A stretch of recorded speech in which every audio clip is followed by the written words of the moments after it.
네, 안녕하세요. 이주입니다. 네, 반갑습니다. 별로 안 오실 줄 알았더니 많이 오셨네. 네, 많이 오신 거예요. 법행위 원래 별로 많이 안 하시니까. 여러분 일단 다 통과하셨을 업 있고요. 자, 우리 시무거 행정법 이 교재를 하고요.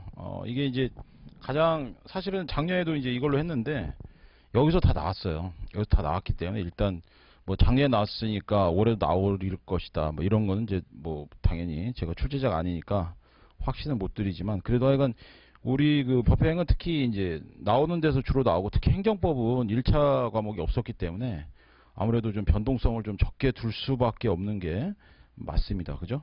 그래서 더더욱 우리가 여기 사실 이게 뭐 28개 이제 그 강론에서 3개가 단문이 나왔는데 2008년, 2010년, 2013년. 자, 그래서 이게 올해가 이제 나올 때가 되긴 됐는데, 2년 중이냐, 3년 중이냐에 따라서 이제 나올 무렵이 살살 됐습니다. 작년에 제가 그냥 거의 안 나올 것이라고 이제 말씀을 드렸었는데, 왜냐면 연속으로 나온 적이 없으니까요. 근데 이제 올해는 조금 모르겠습니다. 그래서 일단 강론까지 보긴 보고요. 근데 이제 해보시면 아시겠지만은 여러분들이 어느 정도 써보신 경험이 있으신 분들이 계실 테고, 아예 그냥 또 제가 아시는 분처럼 이렇게 또 많이 안 써보신 분도 계실 것 같아서, 일단은 이제 중간 정도에 잡고 그렇게 진행을 하도록 하겠습니다. 그리고, 뭐 정성균 교수님 단문집 보신 분들도 많이 가지고 계신 것 같은데, 작년에도 제가 이제 그걸 같이 병행해서 했긴 했었는데, 단문집 보시면은 일단 뭐 저도 지금 가져왔긴 했는데요. 단문집이 이게 되게 작잖아요. 그죠? 근데 이게 장난 아니죠. 뭐 보신 분 아시겠지만. 뭐 우습게 알았다간 이건 뭐 큰 코닥 치는 거니까. 글자도 작고 이게 작게 나와서 그러지. 사실상은 뭐 어마어마합니다. 예. 그리고 여기, 네, 하여간 뭐 빠르게 볼 때는 좋긴 좋은데 그것도 이제 이걸 자세히 한번 보고 나서 그렇게 빠르게 보는 건데 행정법에 그렇게 많이 투자할 시간도 없고 그래서 지금 아침에 케이스 지금 운영을 하고 있는데 그 케이스 반에서 하는 것도 제가 볼 때는 괜찮습니다. 올해 또 작년에 참 그 문제가 우리 여기 사례 나와 있지만 작년 7번 문제가 이제 지금 작년 사례 문제인데요. 또 이게 50점짜리고 그렇게 여기 이제 논점이 주어졌으니까 우리가 쉽게 쓰지만 또 이렇게 쓰기는 만만치 않으니까 그래서 지금 학원 측에서 이제 모의고사를 한번 해봐라 이렇게 하셔가지고 모의고사를 한번 이제 그것도 보고 사실 여러분이 그렇게 수가 많지 않기 때문에 그냥 같이 한번 시험 보고서 이렇게 1대1식으로 제가 지도해드린 것도 지금 염두에 두고 있는데 이건 이제 양날의 검과 같아서 어떤 분들은 이제 그런 거 되게 싫어하시는 분이 계세요. 작년에는 꽤 지금보다 오히려 작년에는 좀 많으셨는데 시험을 그러니까 그날 어떻게 시험 봤냐면 이제 우리 여기 하고 그날 한 거에 대해서 이제 그냥 이제 찝어서 우리가 보통 하루에 단문이랑 사례에서 한 5개, 6개 정도 나가거든요. 그래서 그 중에 하나 찝어서 시간, 마무리 시간 한 30분 정도 남겨놓고 오늘 한번 해봅시다 해가지고 이제 그 시험장용 답안지 드리고 단문 하나 써서 이제 한번 써봅시다 이렇게 했는데 그 다음날부터 몇 분이 안 나오셨어요.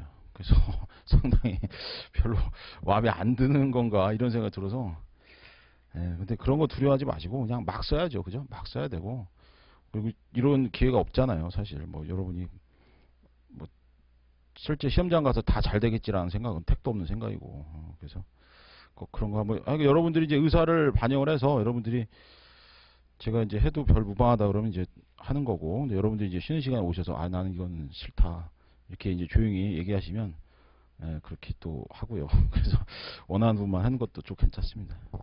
자 일단 오늘부터 하는 건 이제 보통 한 5개, 6개 이렇게 하고 되도록이면 이제 범위를 안 넓혔으면 좋겠어요. 여러분도 범위를 행정법은 너무 넓히지 마시고 지금 이미 이제 기존의 기본서 강의라든가 이제 행정법 케이스 강의로 따라오신 분이야 뭐 이제 가장 스탠다드하게 하신 건데 이제 그렇게 이제 범위가 기본서에서 케이스집으로 그다음 단문 이렇게 합쳐진 거로 기출 문제로 이게 이제 전형적인 패턴으로 해서 이렇게 이제 쪼이는 작업을 하니까 이 경우는 괜찮지만 나머지 강의를 안 들으신 분은 이제 그냥 와서 이렇게 한다 이것만 하면 된다라고 생각하지만 사실은 이것만 지금 하셔도요, 여러분들이 시험장에 갇혀서 이렇게 잘 안 써지니까 꼭 경험이 있어도 마찬가지입니다. 행정법은 뭐, 우리가 사실 2차를 쳐도 행정법 뭐, 다른 거에 밀려서 행정법도 그 외로 생각보다 많이 안 보게 되죠. 그죠?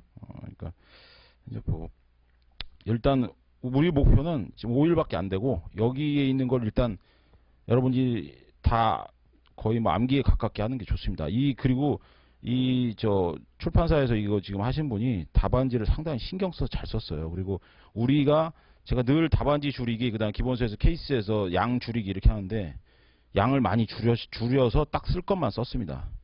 근데 이것도 많아요, 사실은. 실전에서. 그러니까 뭐 많은 것도 있고 적은 것도 있긴 한데 여러분들이 최소한 여기 있는 거는 하여간 내가 시험장까지 가져간다 이렇게 생각하시고 보도록 하겠습니다. 그래서 제가 어떻게 진행을 할 거냐면 일단 첫날이라 일단 뭐 우리 여기 교재에 있는 거에서 같이 좀 어떤 식으로 내용을 쓸 것인가 한번 같이 해보고요. 경험이 뭐 중간 정도 단계에 있다 생각하고 그냥 그대로 진행하겠습니다. 뭐 너무 또 경험이 없으신 분은 저한테 말씀해 주시면 제가 좀 조치를 취하도록 하고 일단은 여러분이 어느 정도 좀 쓴다는 전제하에 근데 그거 한번 써봐야 되는데 사실은 처음부터 한번 쓰고 시작합시다 이러면 확실하게 이제 여러분 평균치가 나오는데 그게 또 참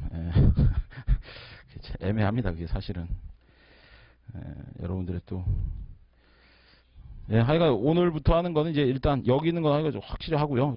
제일 중요한 건 하여간 행정법은 끝까지 기출문제 놓지 마세요. 그죠? 그리고 자기가 보는 책이라든가 자기가 정리한 거 있으면 거기로 정리해 두는 게 더 좋고요. 그죠?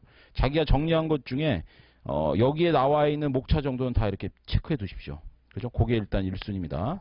여기 나와 있는 건 체크하시고 그 다음에 이제 자기가 보는 건 당연히 조금 더 넓게 보겠죠. 그죠? 그러니까 여러분들이 여기 나와 있는 거는 정말 하나도 빼지 마시고요. 특히 이제 지금 문제의 집중도가 행정행위하고 그 다음에 행정쟁송에서 아무래도 많이 나오죠. 그죠? 여기가 뭐 이게 두 개가 제일 중요하니까. 그리고 케이스 나오면 당연히 여기까지 가야 되잖아요. 그죠? 케이스는 항상 구제 방법을 얘기할 테니까 여기까지 무조건 가니까 하여간 행정법 처음은 여기서부터 일단 시작을 하고 그 다음에 구제 방안 이거더라도 그 구제 방안을 알기 위해서는 그 행정청의 행위가 나와야 될 거 아닙니까? 그러니까 얘네 둘은 도대체가 이걸 떼어놓고 생각할 수가 없는 거죠. 그죠? 그러니까 행정에서 나오는 게 보나마나 처분성 얘기 나올 텐데 처분의 얘기 나오면 당연히 처분의 성질이 기속행위냐 재량행위냐 이런 것부터 시작해서 여기 이게 기본이잖아요. 그죠? 이렇게 기본으로 가서 이제 행정심판으로 할 것인가 행정소송으로 할 것인가 그 다음에 이제 다른 권리구제방 국가배상은 사실 국가배상은 우리 별로 신경도 안 쓰는 것 같아요. 우리 법행에서는 특히 뭐 사시나 이런 데서는 국가배상은 좀 그래도 만만치 않게 비중으로 나오는데 법행에서는 유독 우리 지금까지 나온 것도 보면 2011년도에 손해전부 한번 나오고 끝이에요. 앞에도 없고 뒤에도 없습니다. 이게 지금 2007년 정도부터 있는 건데 그러니까 그만큼 국가배상 쪽은 손실보상이나 손실보상은 그래서 더더욱 좀 내기 좀 어렵다 이렇게 생각되고요. 그러니까 뭐 거기 나오는 우리 뭐 수용적 침해라든가 이런 거 사실 행정법이 제일 어렵잖아요. 근데 그런 거 이제 별로 신경 안 써도 된다는 거예요. 그러니까 여기에서 근거에서만 나오니까 여기 있는 거 신경 많이 쓰시고 그 다음에 이제 어떻게 하면 이걸 매끄럽게 케이스가 나왔을 때 처분의 성질부터 시작해서 어떻게 매끄럽게 쟁송해서 이끌어낼 것인가 이렇게 좀 부드럽게 쓰시는 방법만 여러분 연구하시고 그 다음에 판례 뭐 어떤 과목도 마찬가지지만 행정법도 물론 당연히 판례가 중요하죠. 근데 민소나 형소나 이런 것처럼 그렇게 행정법이 막 어마어마하게 중요한 건 아니고 행정법은 써보시면 아시겠지만 답안지 자체가 어떻게 구성해야 될지가 되게 좀 사실은 어렵죠. 그죠? 그러니까 여러분들이 공법 계통이 그래요. 헌법도 그렇고 행정법도 그렇고 처음에 답안지 쓸 때 민사나 형사보다 훨씬 어렵죠. 그죠? 그러니까 이런 거 생각하셔서 여러분들이 공부를 하시도록 하겠습니다. 그래서 우리도 행정회의나 행정쟁송을 때 염두에 두고 케이스를 계속 하다 보면 당연히 이 두 개만 걸리는데 이제 케이스가 아니라 여러분 단문도 50점이 나오니까 그죠? 단문도 생각하면 이제 단문도 만만치 않게 보고 그렇게 진행을 하도록 하죠. 일단은 뭐 이렇게 너무 부담 갖지 마시고 그리고 지금부터는 뭐 시험이 이제 얼마 안 남았으니까 하여간 오늘 진도 나간 건 집에 가셔서 꼭 써보세요. 써보시고 저랑 같이 안 써봐도 여러분들이 써보셔야 됩니다. 그죠? 뭐 실제로 그렇게 하는 친구도 있고 하니까 여러분들이 꼭 그 목차라도 잡는 거 연습하셔야 됩니다. 예. 자, 일단 뭐 하다가 또 제가 계속 말씀드리고 일단 뭐 시간이 많지 않으니까 자, 우리 345페이지에 일단 목차부터 보죠. 그 345페이지 앞에 보시면 342페이지에 우리 지금까지 나왔던 것들 단문 쭉 나오죠. 그 목차로 우리 한번 보죠, 뭐. 여기 나오는 목차 말고 여러분 이제 신경 쓰이는 목차가 뭐가 있는가. 자, 행정법 통론에서는 일단 뭐 신뢰보호 원칙인데, 신뢰보호 원칙은 당연히 법의 일반 원칙이잖아요. 그죠? 그러니까 이제 법이 없을 때 어떤 걸 우리가 해서 들어갈 것인가. 그래서 법의 일반 원칙. 그래서 신뢰보호 원칙 나오고, 그 다음에 우리 단문집 같은 거 보면은 법의 일반 원칙에서 이제 자기구속하고 비례 원칙, 부당결부 금지 원칙 이렇게 나오죠. 그죠? 그러니까 신뢰보호 말고 여러분들이 볼 수 있는 게 보통 세 가지가 더 있는데, 자기구속이랑 비례는 어차피 평등원칙이랑 자기구속은 같이 나오니까, 심지어 뭐 평등원칙은 아예 목차도 안 잡아놓는 책도 있고 하니까 자기구속하고 그 다음에 비례, 부당결부, 특히 부당결부는 이제 당연히 사례한 논점으로도 항상 나올 수 있으니까 신경 쓰신다면 이제 그 정도까지, 그죠? 근데 약간 법의 일반 원칙의 정의 정도만 알아두셔도 큰 문제 없고요. 나올 수 있는 건 사실 정해보면 신뢰보호 원칙밖에 없습니다. 그러니까 이건 뭐 빼도 박도 못하고 그냥 이것만 여러분이 좀 잘해두시고, 그 다음에 이제 법률관계 요놈들이 좀 까다로운데, 뭐 사인의 공포배행 신고는 뭐 이건 완전히 대박 문제죠. 그러니까 사인의 공포배행으로서의 신고는 뭐 당연히 우리가 특히 건축법 관련돼서 케이스로도 나오고 하니까, 오늘도 그거 하나 나오죠. 아주 복잡합니다. 이게 약간 좀 짜증나면서도 그런 문제니까 사인의 공포의 신고는 여러분이 철저하게 해두시고요. 그다음 행정개입 청구나 무하자재량 행사 청구권은 사실은 좀 나오기가 그래요. 조금 이제 된 거죠, 그죠? 근데 벌써 2008년이니까 또 이제 기간이 많이 벌어지면 또 이제 슬슬 이제 올라올 때가 되거든요. 근데 이제 우리가 보통 주기가 왜 10년 주기, 그 다음에 이제 바로 3년 주기 이렇게 나오니까 아직 10년이 안 돼가지고 그래서 행정개입 청구는 조금 올해는 좀 비중이 없다 이렇게 생각하시고요. 공포배행 신고는 단문이 아니고 그냥 케이스로도 얼마든지 나올 수 있으니까 이거는 뭐 빼도 박도 못하게 별 3개째로 들어가는 거고, 사례는 논점 미리 보지 마세요. 그죠? 사례는 논점 미리 보지 마시고 사례는 그냥 사례만 체크해 두십시오. 왜냐면 여기 사례는 뒷부분까지 논점까지 다 겹쳐 있기 때문에 그리고 미리 논점 보고 사례 풀면 여러분이 선입견이 생기니까 안 되고요. 자, 그 다음에 이제 작용에서는 우리 크게 두 가지죠. 행정입법이냐 행정행위냐.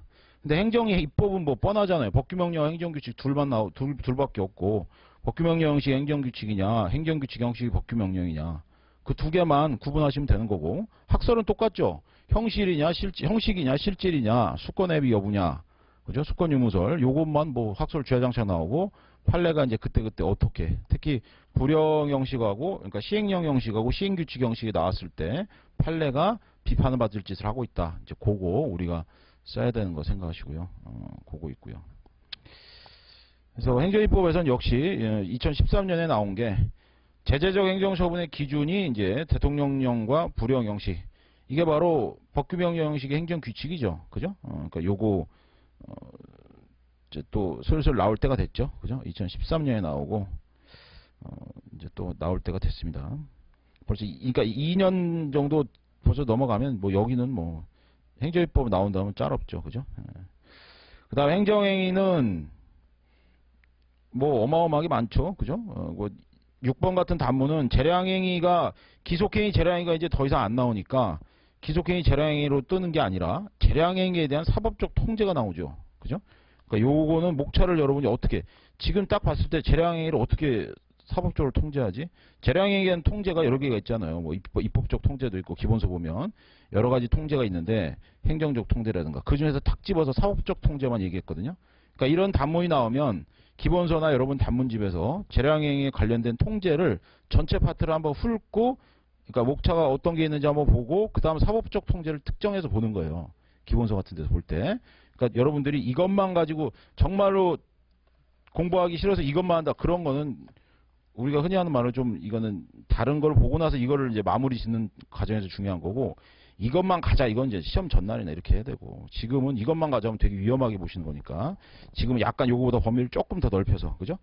기존의 재량행위에 대한 사법적 통제가 나왔으면 또 다른 통제가 혹시 뭐가 있나 이렇게 이제 생각을 하시면서, 어차피 이제 나중에 할 거지만 저는 이제 여기서 이제 주로 집중적으로 볼 거니까 이제 나머지 여러분들이 이제 이렇게 한번 떠올려 보는 거죠. 그죠? 그 다음에 이제 7번 같은 경우에는 역시 사례니까 논점 보지 마시고 그냥 넘어가시고 8번에 단문도 이제 인가죠. 인가가 나오니까 이제 이게 또 특이하죠. 인가가 어디서 나오죠? 우리 법률행위적 행정행위하고 준법률행위적 행정행위, 그죠? 하허면 특인데 기억나세요? 여러분이 지금 행정법 어느 정도 하는지 제가 잘 몰라가지고 일단은 행정법을 기본서를 최소한 여러분이 한 기본서 한번 케이스집 한번 봤다고 당연히 생각하고 지금 제가 얘기를 드리는 거라. 만약 그게 아니라 올해 처음 1차 합격해가지고 맞으면 지금 행정법 처음 본다 이러면 저한테 말씀해 주셔야 돼요. 그런 분 없죠? 지금 행정법 처음 아니죠? 다? 그죠? 행정법 다 하셨죠? 그걸 옆에 두고 합니다. 지금 행정법 처음이면 제가 무슨 소리 하는지도 모르실 테니까. 그래서 인간은 이제 이게 브리타죠 사실은. 근데 2013년에 나왔기 때문에 이게 다시 나오지는 않을 거란 말이죠. 그래서 인간은 조금 이제 비중이 떨어지고 그렇다면 이제 다른 걸 생각한다 이거죠. 그죠? 우리 특허 인가 대리인데 이게 왜 나왔느냐. 이제 판례가 이런 게 하나 있으니까 이제 나왔겠고 최근에 인가가 이제 많이 또 사회적으로 문제가 되니까 이제 그렇게 나왔겠죠. 그죠? 그러니까 이런 거는 이제 뜬금없이 하나 나온 거고, 그래서 나머지 또 나올 게 뭐 그렇다고 뭐 면제나 이런 게 나오긴 뭐하고. 그러니까 인가 한번 어차피 또 봐야 돼. 인가는 판례가 많이 쌓여 있습니다 이게. 그래서 뭐 인가라고 말 안 하지 허가라고 말했지만 인가라고 하는 것들이 많기 때문에 이렇게 단문이 나왔으면 케이스가 나올 때가 됐다는 거죠. 그죠? 그러니까 케이스 대비해서 인가 확실하게 챙겨 두셔야 되고요. 그러니까 기출문제 우리가 보는 거죠. 그죠? 이거 또 나중에 또 말씀드리겠고. 그러니까 인가는 케이스집에서도 꽤 많이 다루고 있어요. 케이스집 아침에 우리 보고 있지만 그러니까 역시 이것도 좀 생각해 두시고. 그 다음에 부관은 작년에 나와버렸죠. 그죠? 10번이 작년에 나온 건데 부관해하자와 권리구제. 작년에 요거 부관 나올 때가 됐다고 이제 그때 중요하다고 말씀드렸었는데 아니나 다를까 작년에 부관해하자와 권리구제를 논하시오 이렇게 나왔죠. 그죠? 그러니까 이거는 아마 다 잘들 쓰셨을 텐데. 그래서 9번 같은 경우도 부관이 이제 붙어 있을 때 그 독립쟁송 가능성하고 이제 독립 취소 가능성, 그죠? 그거 이제 얘기하는 거니까 그거하고 이제 9번하고 10번 이렇게 묶어서 또 같이 할 거고. 그 다음에 이제 11번 무효와 취소의 구별 기준 있죠? 요거 이제 나올 때가 됐죠, 그죠? 무효 취소 구별 기준하고 구별 실익, 무효 취소, 요거 한번. 그 다음에 이제 수익적 행정의 철회. 수익적 행정의 철회는 늘 중요하게 찍히는데 재작년에 나왔기 때문에 올해는 조금 들어갑니다. 그죠? 그래서 이제 취소하고 철회 구별 문제라든가, 이런 거. 이제 무효와 취소의 구별이 나왔으니까, 또 취소와 철회, 무효, 취소, 철회, 이렇게 세 가지. 물론 비슷한 건 취소하고 철회인데, 그것도 또 생각해 보셔야 되고요. 그러니까 여기 행정행위는 뭐 어쩔 수 없죠. 뭐, 다 중요하니까. 행정행위. 그래도 하여간 행정행위 그 많은 것 중에 이렇게 한 7, 8개로 줄일 수 있다는 게 기출문제의 특징이죠. 그죠? 그러니까 여기에 특히 여러분들이 중점적으로 보시고요. 그러니까 이건 범위를 줄여준다 생각하시고 좀 보십시오. 그 다음에 이제 그 밖의 행정의 주요 형식에서는 행정지도. 그죠? 행정지도. 행정지도가 이게 이제 슬슬 이것도 나올 때가 됐죠. 2006년이니까 예, 요거 이제 10년 주기설에 의하면 이제 거의 왔죠. 그죠? 2009년, 그러니까 지금 9년 정도 되니까, 그래서 행정지도도 슬슬 볼 때가 됐습니다. 케이스도 있고 하니까, 행정지도. 그러니까 여기 사실은 뭐, 행정행위에서는 뭐 안 중요한 게 없죠. 그 다음에 이제 절차가 이제 2011년에 뭐 이렇게 나오면서, 특히 16번 사례가 15번 사례가 아주 그냥 대박으로 하나 확 나왔거든요. 행정 절차에 대해서 전 그 과정을 다 다뤄보는 2008년에 나와가지고 절차 쪽에서 이제 지금 절차가 11년 이후에 안 나왔죠. 그죠? 그러니까 이제 절차에서 뭐 하나 나올 때가 됐습니다. 무슨 말만 하면 뭐 하나 나올 때가 나온 게 아니라 지금 굉장히 그 세밀한 부분이 있어요. 그러니까 여러분들이 보통 기간이 좀 된 거일수록 나올 확률이 높다고 생각하시고요. 특히 절차는 지금 2011년 이후로 안 나왔거든요. 그러니까 이제 작년에 행정행위하고 행정쟁송에서 세 문제가 나와버렸기 때문에 절차 파트에서 올해는 뭐 하나 최소한 뭐 절차하자 독립적 하자 되는가 안 되는가, 독립 취소 되는가 안 되는가 이거라도 하나 나올 때가 됐단 말이에요. 뭐 그거밖에 없잖아요, 그죠? 그래서 그거, 그러니까 여기 나와 있는 것들 역시 뭐 다 중요하고 그 다음에 이제